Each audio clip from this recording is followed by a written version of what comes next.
In this video, I want to introduce you to some theories of justice. Now, we've already looked at ethical theories and how some of those work, the sort of broad families of theories, and some particular theories.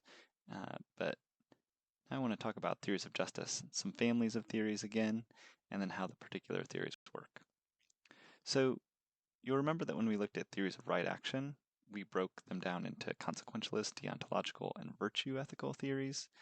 And we can make a kind of a similar distinction here with theories of justice. So again, we have consequentialist theories on the left, the deontological theories in the center, and then instead of calling these virtue ethical theories, I'm going to call them egalitarian theories of justice. I don't know that there's a connection between virtue ethics and egalitarianism.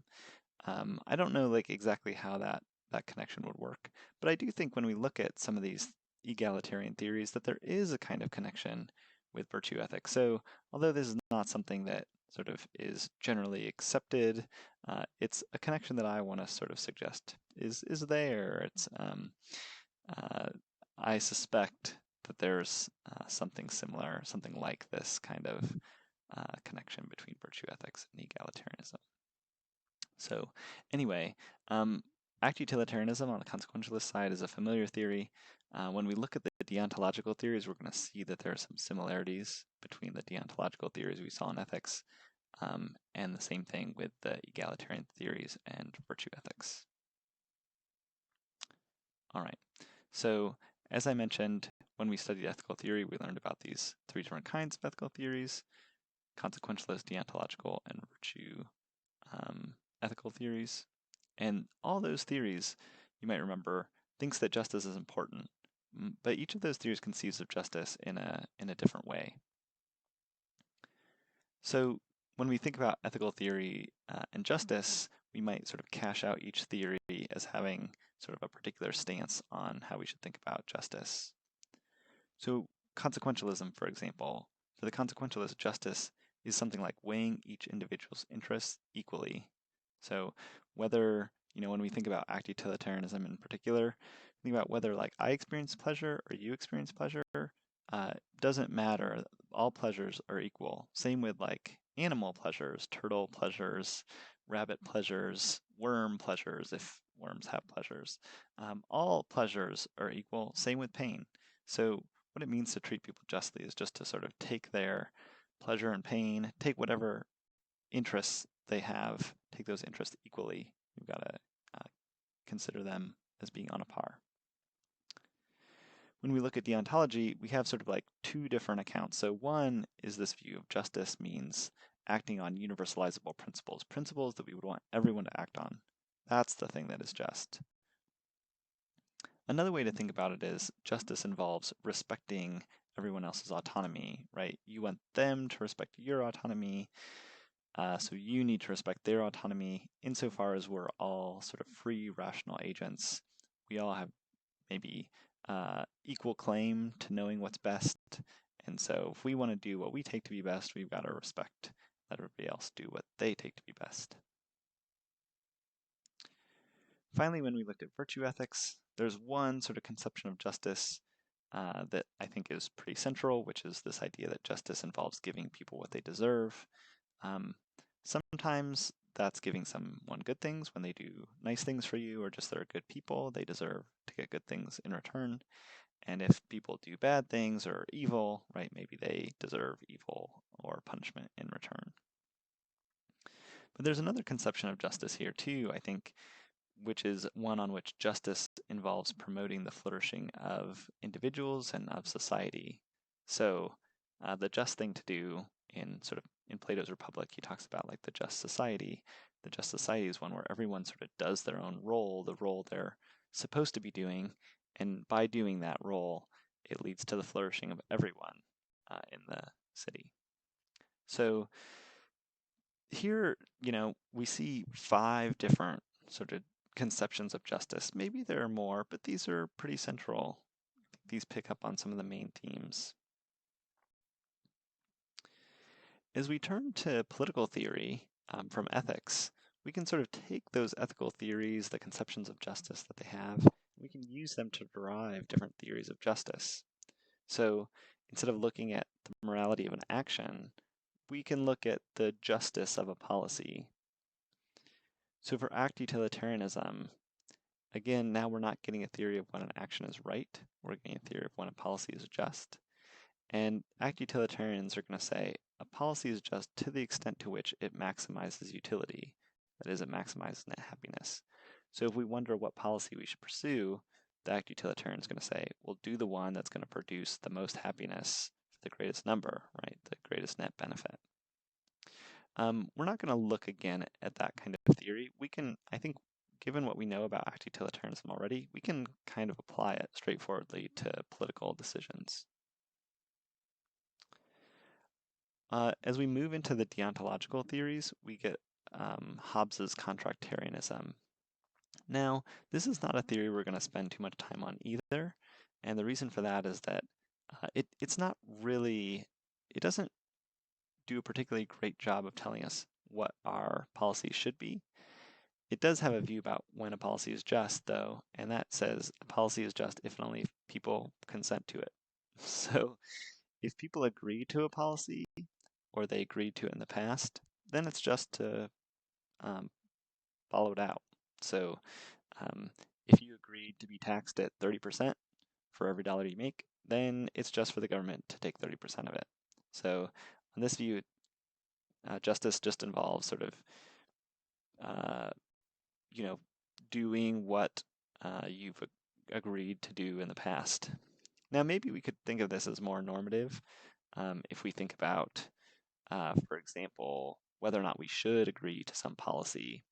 And there, Hobbes just kind of thinks you should agree to a policy as long as, agreeing to it makes you better off than your options. So Hobbes is, we don't need to talk too much about it, but Hobbes' sort of notion is just like, hey, the world is a real dangerous place. Better to form some agreements and to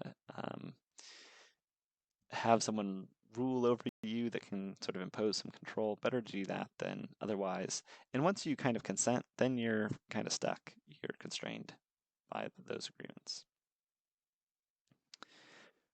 One theory we are going to look a little bit more carefully is Rawls's contractualism. So Rawls, sort of a famous, modern political thinker, and his view is that a policy is just if and only if people in what he describes as the original position and those people behind what he calls the veil of ignorance would consent to it.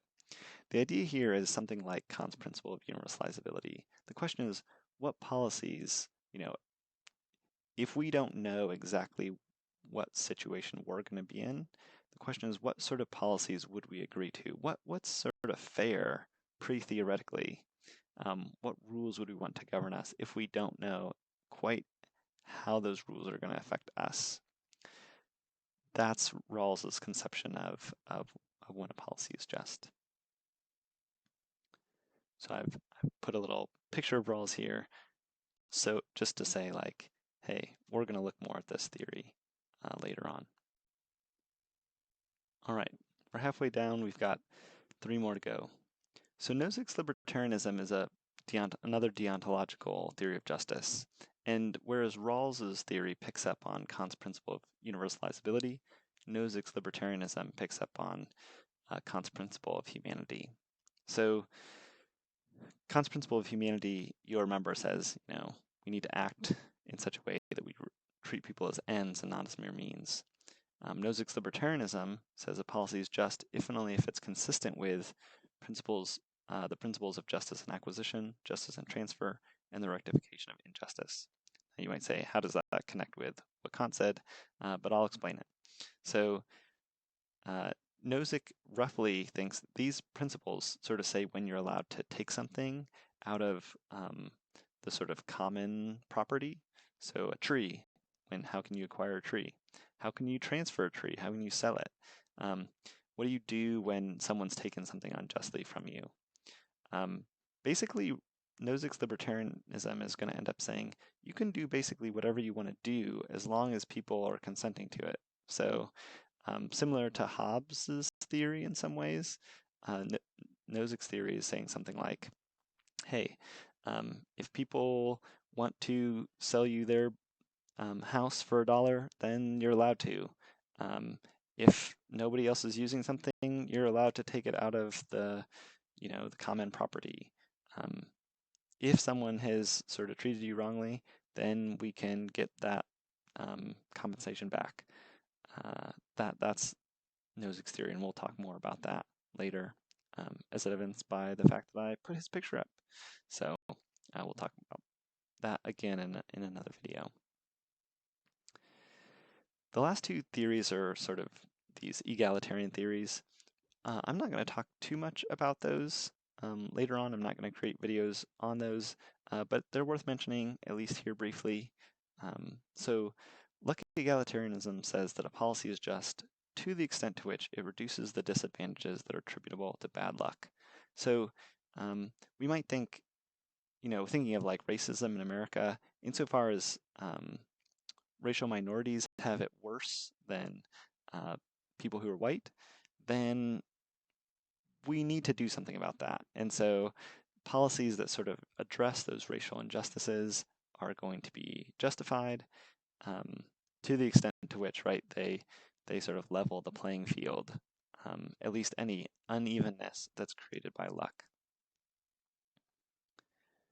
Relational egalitarianism is another kind of egalitarianism. Egalitarians sort of roughly think that, hey, things should be distributed equally. Relational egalitarians say that policies are just to the extent to which they reduce social inequality. And so the view here is that there's actually some positive good to having an equal distribution of stuff. So the thought is like, when there's great inequality, as we might see in America between the wealthy and the poor, then people can't really relate to each other. The wealthy, what does the wealthy person have in common with the person who's in poverty?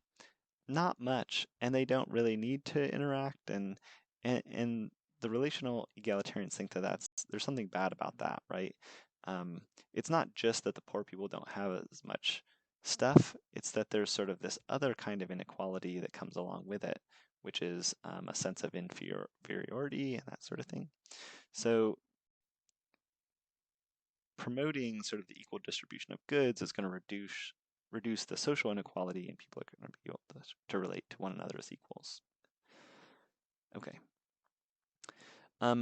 Before I wrap up here, I want to just look at a case to think about sort of how these theories apply, or how we might see these theories working out in the real world. So consider a policy like the estate tax.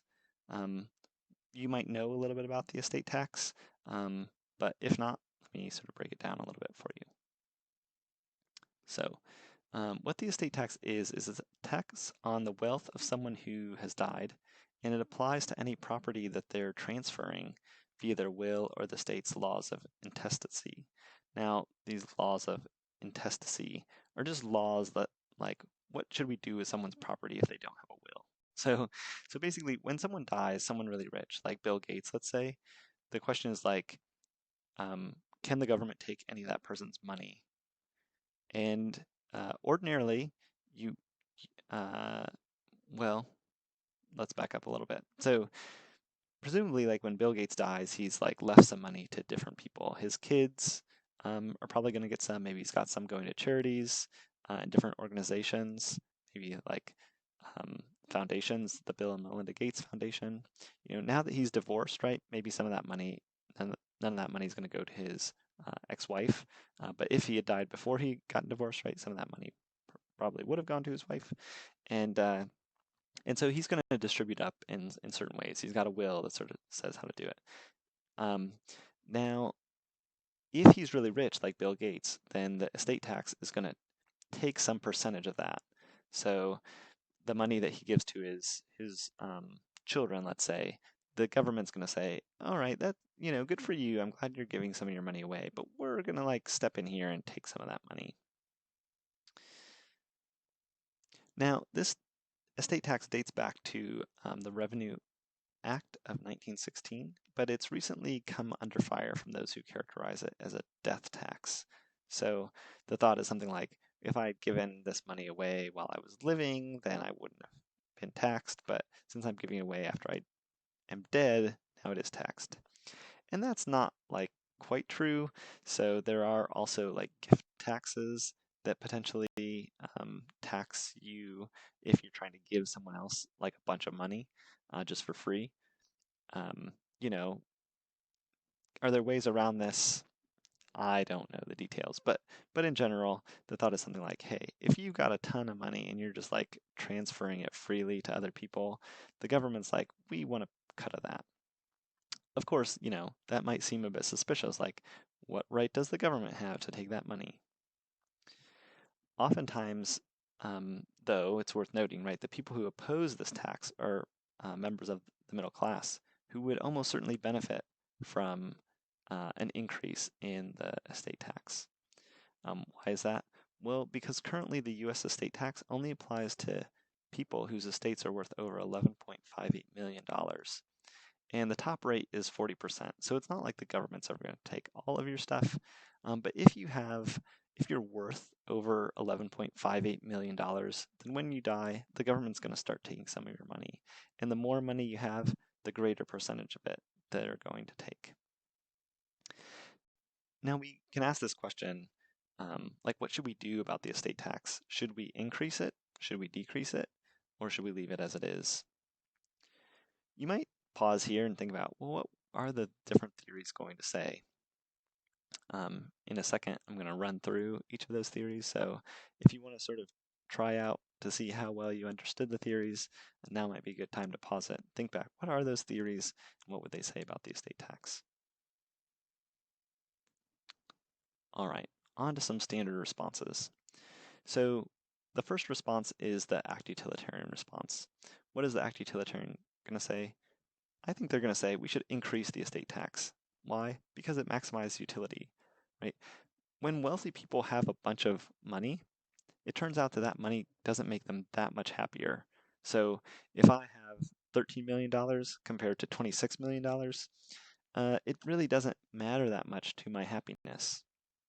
You know what does matter though? If I have like $1,000 to my name and I get $10,000 more, that's going to make me way happier. So it's going to have a huge boost, especially like if I had 1,000. You might not want to give me like 1,000,000 or like 13 million, right? I might not really know what to do with that money. It turns out like people who win the lottery tend to waste it and end up not being improved that much by it. But the point is that like sort of small additions to the wealth of people who are not very well off can make a pretty big impact on their well-being. So the utilitarian is going to be like, yeah, Bill Gates' kids don't really need that much money, but that money can do a lot more good somewhere else. When we look at Rawls's contractualism, we see that he's going to say that we should increase the estate tax as well. Why? Well, because that's what people would agree to do if they didn't know their particular position in society. So if I don't know whether I'm going to be wealthy or poor, and I just think about, well, do I want an estate tax or not? I think I would agree to have one, right? The wealthy people are going to be, the number of wealthy people is going to be relatively small. And so the likelihood that a estate tax is going to affect me is going to be relatively low. But if I'm poor, I could, really benefit from it. And so I think if I sort of don't know where I am in society, I'm going to support an estate tax. Maybe that means I want a higher percentage, the percentage to increase. Maybe I want the sort of amount of money that you need to have to be taxed to go down. So maybe I'm going to put the estate tax on everybody who has over $1 million in wealth. We would want to think about how low we should put it so as to, for Rawls, his view is we need to maximize the position of the people who are the least well off. So we would want to think about how to do that. On Nozick's view, he's going to clearly come out against the estate tax. We shouldn't increase it. We should get rid of it altogether or reduce it at least. Why is that? Well, it's going to violate the principle of justice and transfer. So what the estate tax does is basically steals, right, money from people who are wealthy. They didn't do anything unjust, right, to deserve having their money taken away from them. And Nozick thinks, right, I've got principles for how you can acquire things. I've got principles for how you can transfer things. And as long as you didn't acquire it unfairly and you didn't there was no injustice in the way when people transferred it to you, then that money is yours, or that stuff is yours. And so the government can't take it away from you, without your freely giving it. So that's Nozick's view.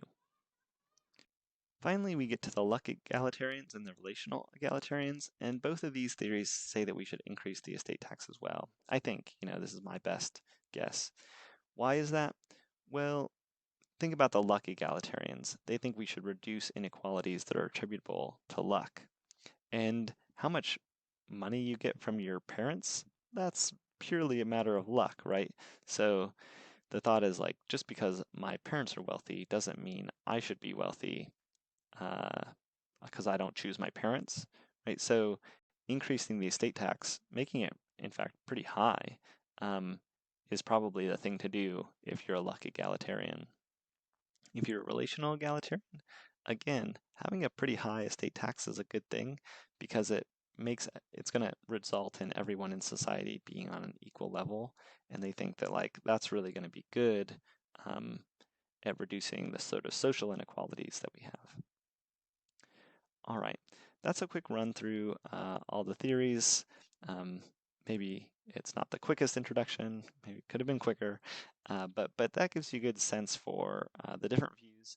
And then I'll have a couple of videos talking about some of these, a few of the views in particular, I guess Rawls's contractualism and Nozick's libertarianism. All right, have a good one. Bye.